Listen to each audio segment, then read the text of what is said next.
everyone. Welcome to Academic Innovation's very first curriculum support live stream.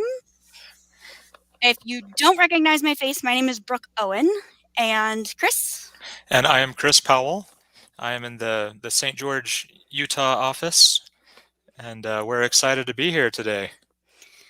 This is super exciting. This is our first experience with live streams, so we're going to play around with a lot of new tools and things.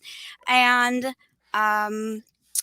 but what we really want to do with these live streams is connect with you guys. So feel free to comment. We can see the comments, and let us know if you have any questions.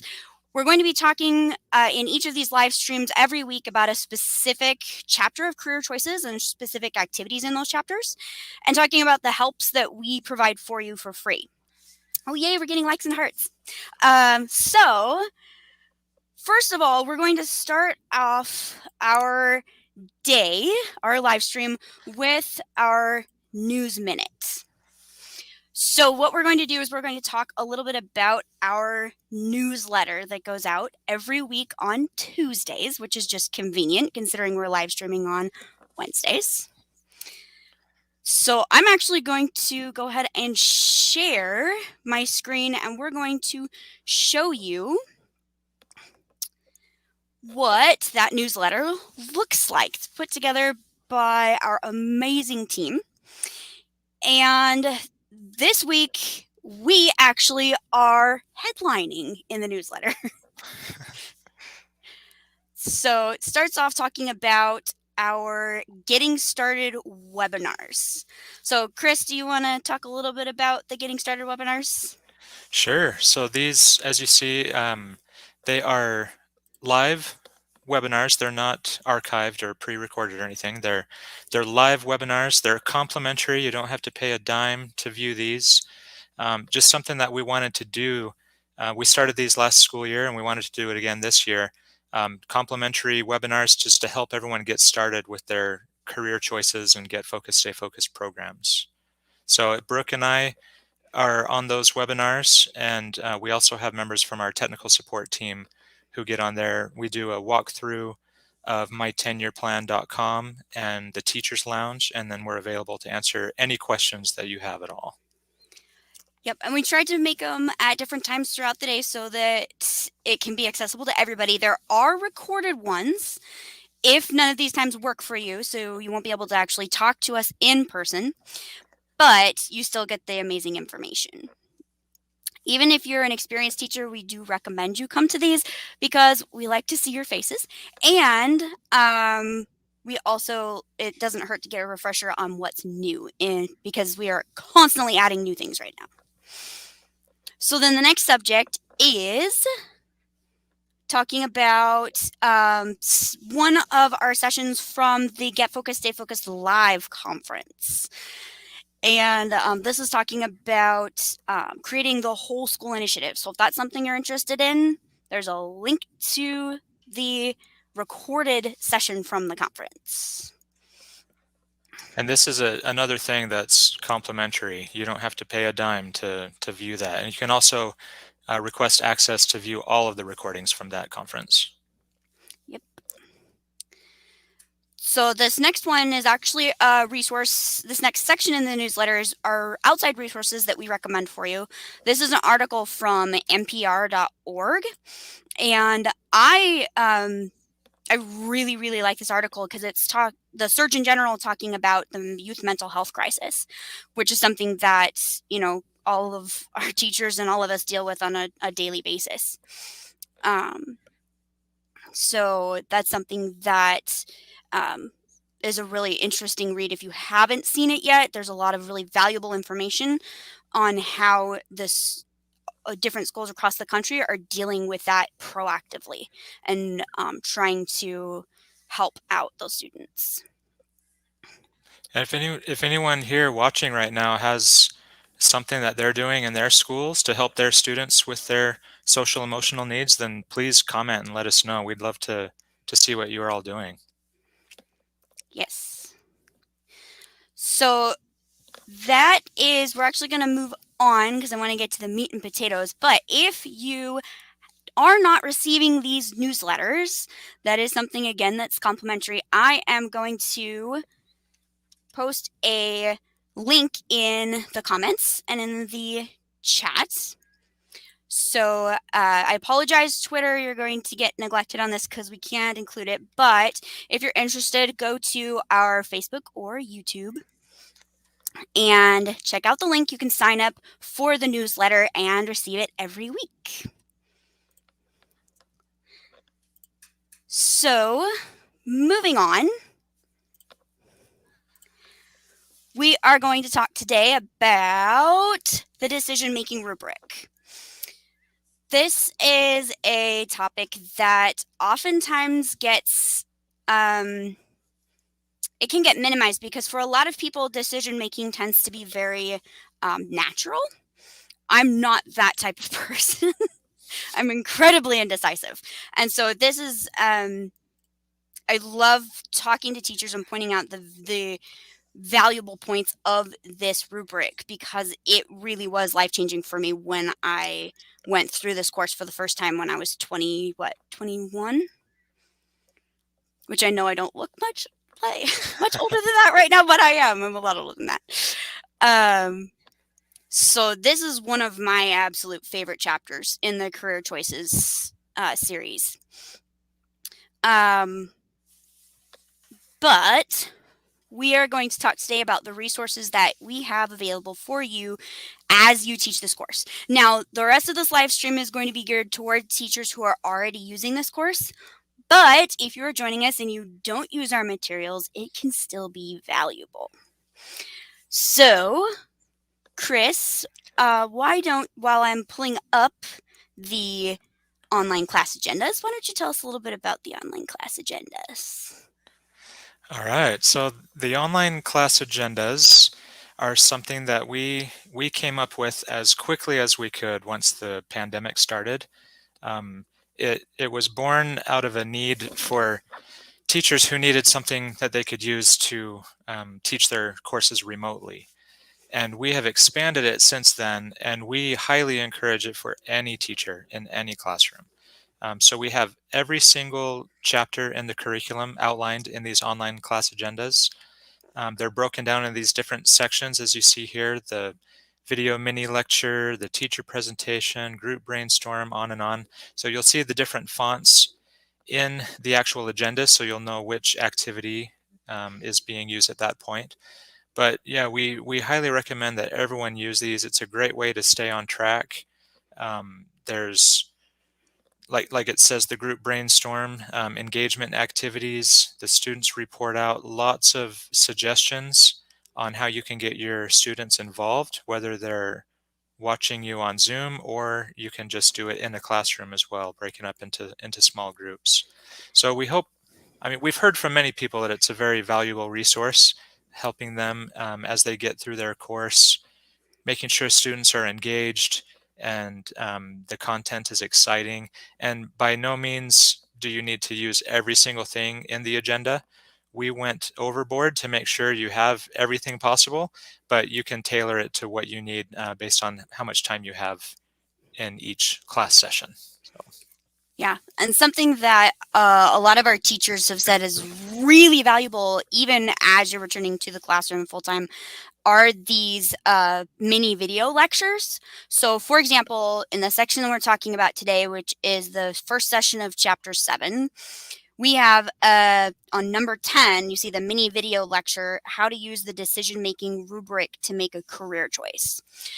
And that is about a 6-minute video by one of our master teachers, Carol, and she is reviewing how students should use the decision-making rubric. So it's another suit, I guess you'd say, brought in to talk to the students about the process that they're about to undertake. And then, of course, we have the Dane Blanton chapter introductory videos as well, which are amazing. They are. We get a lot of feedback talking about those because he brings back all of the context into real life. That's what I love about Dane is he's this amazing, fabulous Olympic gold medalist, but he's so real with students and his desire to help them better their lives. I agree completely. Yep, he's such a great guy. So easy to listen to his videos and get motivated by watching those.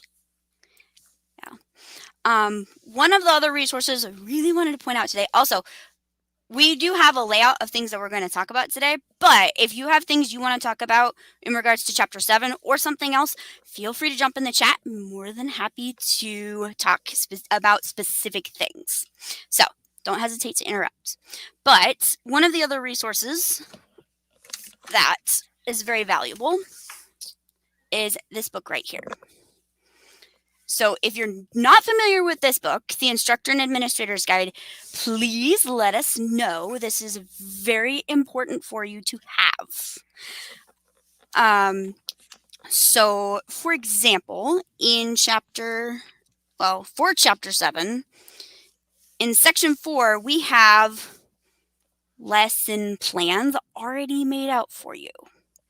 So you don't have to do the basic groundwork. Obviously, you're going to want to make the course individual for yourself, but you don't have to do the hard work. I also love at the beginning in section 4-107, where it first starts talking about the decision making chapter. I love this introduction. I think it would be great to share that with your students. Let them know why decision making is an entire chapter topic, how important it is. And one of my favorite quotes from this part of the instructor's guide is in that first paragraph where it says, "Making a decision is difficult because choosing one thing inevitably means saying no to something else. For teens, this can be especially painful. It is essential, therefore, that students understand 2 points. Not making a decision is still making a choice, and most decisions can be changed." I know when I was a teenager, I still remember so clearly how much I hated change. Like it made me anxious, and I hated anything that changed my life, the normalcy of my life. So I would kind of shut down and not make any choices at all. And I just love seeing that, letting teenagers understand that not making a choice is still making a choice. So really great chapter introduction on that 4-107. Yeah, I love that page too. That's probably one of my favorite introduction pages in the entire instructor's guide, just because of how clearly it lays out the value in this chapter. Something that I also wanted to point out is that each lesson plan has learning objectives and presentation suggestions.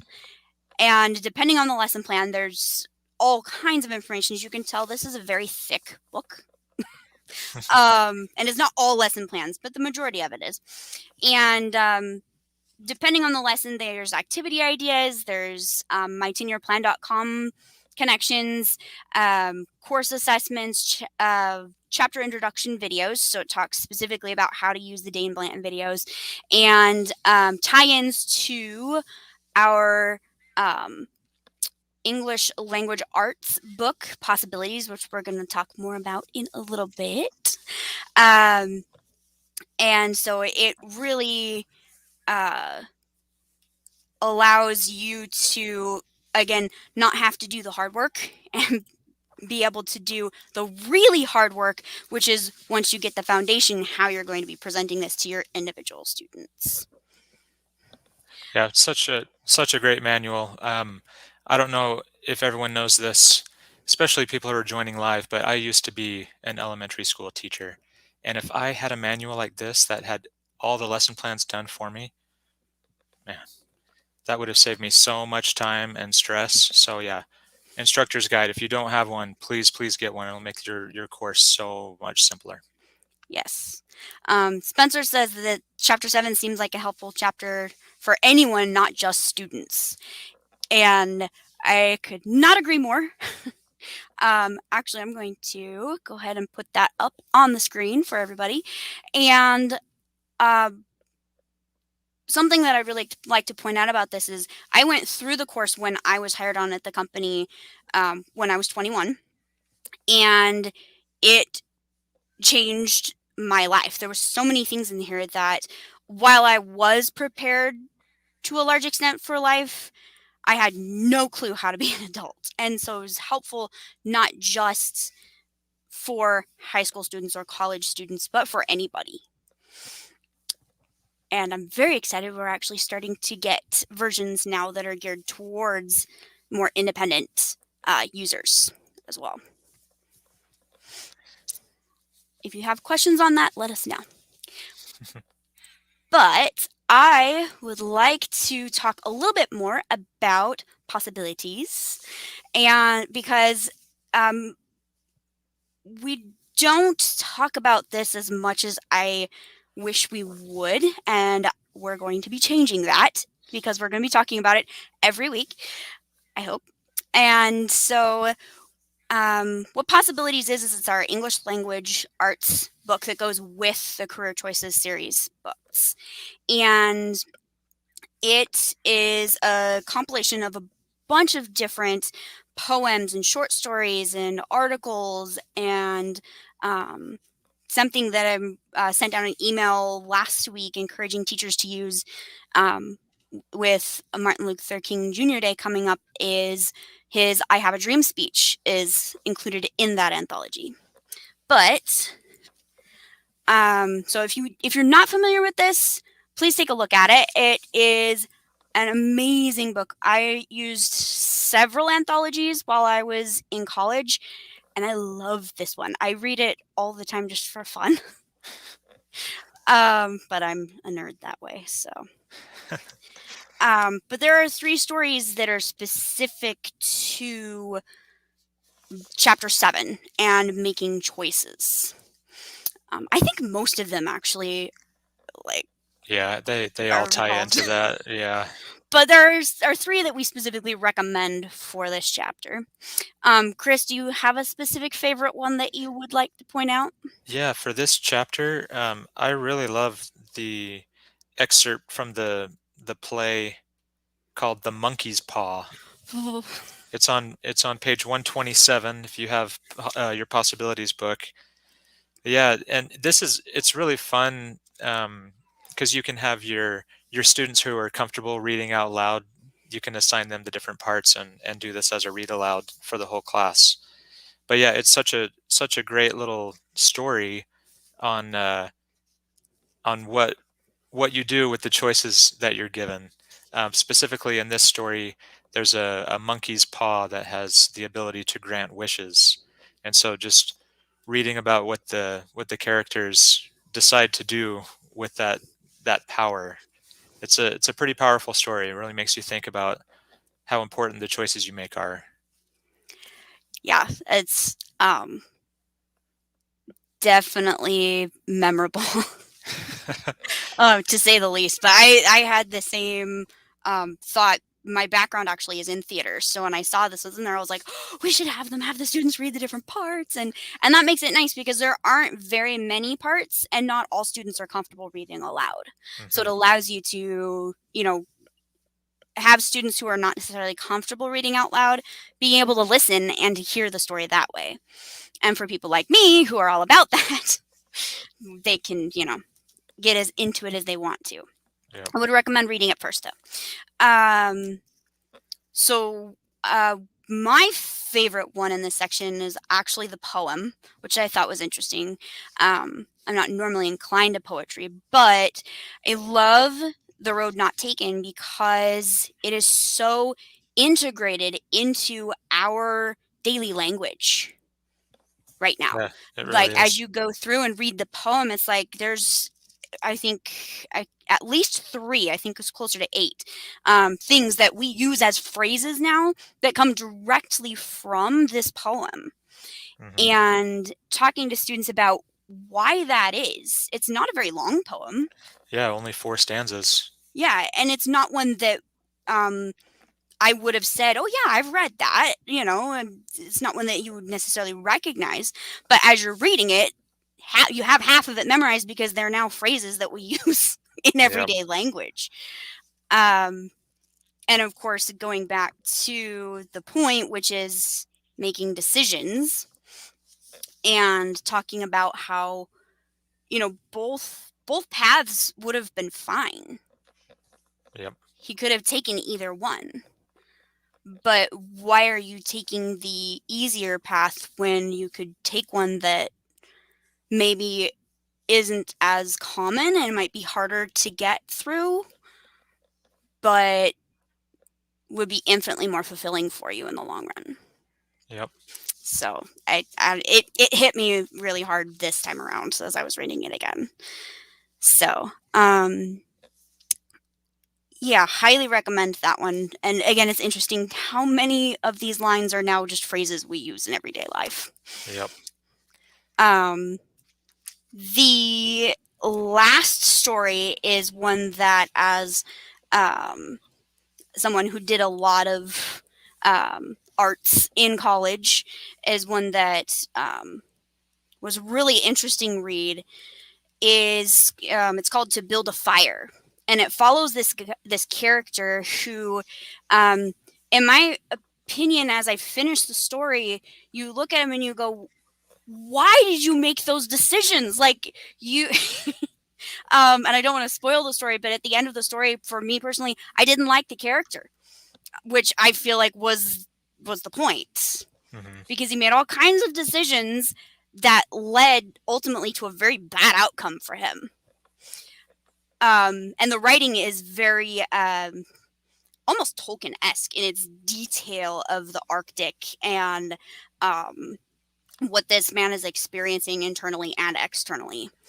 So there's a little bit of sympathy for him in that you do get some of his internal dialogue, but literally for me, the entire time I'm going, why are you making that stupid decision? Which is the point of reading the story. Yep. Because he didn't have to have a bad outcome in his life. He had every opportunity to have a good outcome. So. Yep. And backing up to the poem really quick, Yeah. Tanya just had a great comment about the road not taken. She says, it's beautiful and a great way to underscore that there is value in going your own way and not just following the same path as everyone else. So that's a great take on the poem as well. Thanks for that, Tanya. Yes.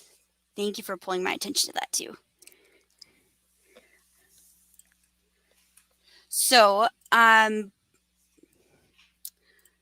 one of the last resources that we're going to talk about is the Teacher's Lounge in general.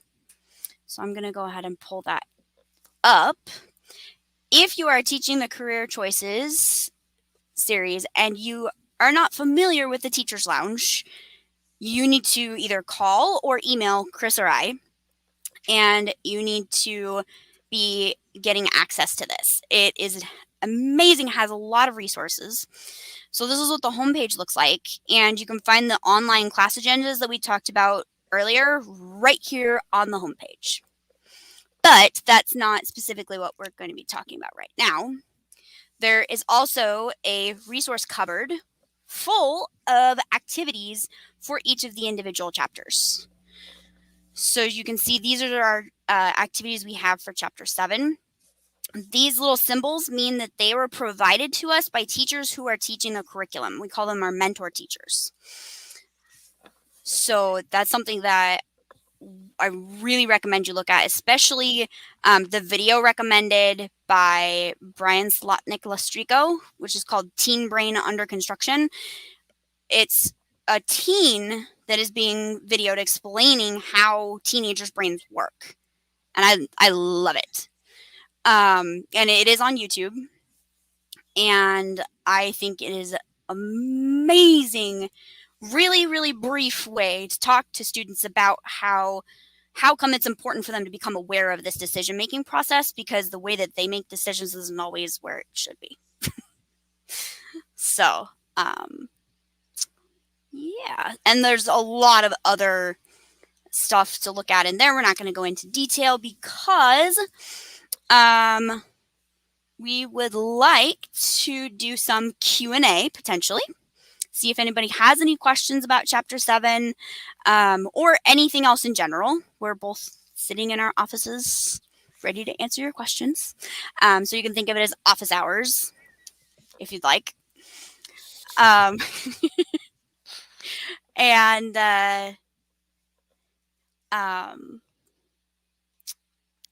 yeah, so we're just going to see if anybody has any questions. If not, we do have something else to talk about. Oh, and let's change this. There we go. We have one other resource we're going to talk about in just a minute. And I'm not seeing any questions. If you have questions, feel free, put them in the chat. Again, Twitter, sorry, we can't see anything that you're chatting, so you'll have to call us later and ask your questions to us directly. We are available. I'm in more of the Eastern time zone. Chris is the West Coast-ish time zone. I'm located in the St. Louis area, and Chris is in St. George, Utah. So, Deb asked if we can share this resource with people outside of Facebook. Yes, absolutely. It will. I am not sure if we're going to be keeping it on our YouTube platform. That's something that we're still working out because this is our first time live streaming. But if you go to YouTube and the video is still there archived, you can share that with anybody anywhere. YouTube is pretty much internationally accessible, I think. So, excellent question, Deb. Thank you. And going to our last thing we want to talk about. We kind of started with this because it was in our newsletter, but we have a bunch of webinars coming up. If you're not familiar with this page, I strongly recommend that you go look at it. I'm going to go ahead and put this link in the chat. Again, sorry, Twitter. You'll have to go to Facebook or just go to our website. So this is where we keep all of our curriculum support webinars. These are provided to you as included as part of your purchase. So they are included with your materials. We have the Getting Started webinars, which Chris talked about earlier. We have Tips Tuesday coming up next week, which we are going to be talking more in detail about the decision making rubric. So just in case you thought we covered everything in as much detail as possible, that's not actually true. But we will be discussing it on next Tuesday. And then a bunch more getting started webinars. And the other webinar, which I'm going to let you talk about, Chris, is our best practice webinars. Yeah, so we do these best practice webinars. They're highlights on what you can do to earn a medal for your school. And so in the on the Teachers Lounge website, you'll see we have some pages dedicated to earning a medal, and it's broken down into 10 categories. And so once a month, we do a best practice webinar highlighting one of those categories. So if you are doing these 10 things, then you're pretty much guaranteed to earn a medal and earn some pretty sweet recognition from our company. We love promoting our medal schools. We can help you with press releases if you want help with that. We like to give gifts as well. So yeah, and those are just the external rewards for having a great program. Obviously, our main goal is to help every student succeed and be prepared for life after their education. So that's the main goal. That's what you will get if you are earning a medal. We can pretty much guarantee that your students are being successful if you're doing the things to earn a medal. And so that's what those webinars are all about, is just highlighting those 10 different categories. Absolutely. And if you're not familiar with the medal program, come on Tuesday, we will talk about it, because a lot of schools that I I've talked to who are like, I don't know if if I'm there yet. Just apply, and then we can talk to you about your program. If you're a fit for a medal already, great. If not, we can help you implement in ways that will, like Chris said, improve the program for your students and for your teachers. There's a lot of emphasis put on making sure that this program works for everybody, including the community. So even if you're not sure if you are ready for a medal or not, submit the application. Let's talk about it. And we are just over 30 minutes. So, any final thoughts, Chris? My final thought is I think this was pretty awesome.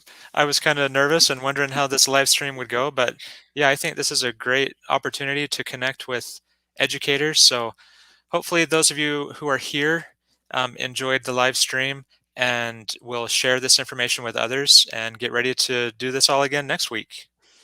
Thank you so much for the hearts and the likes and the comments. Our phone number is scrolling down on the bottom of the screen, as well as the support email address. And if you need to get a hold of us, please don't hesitate to reach out. We're not scary. It's our favorite part of the job. It is. All right. Thanks, everybody. Thank you. See you next time.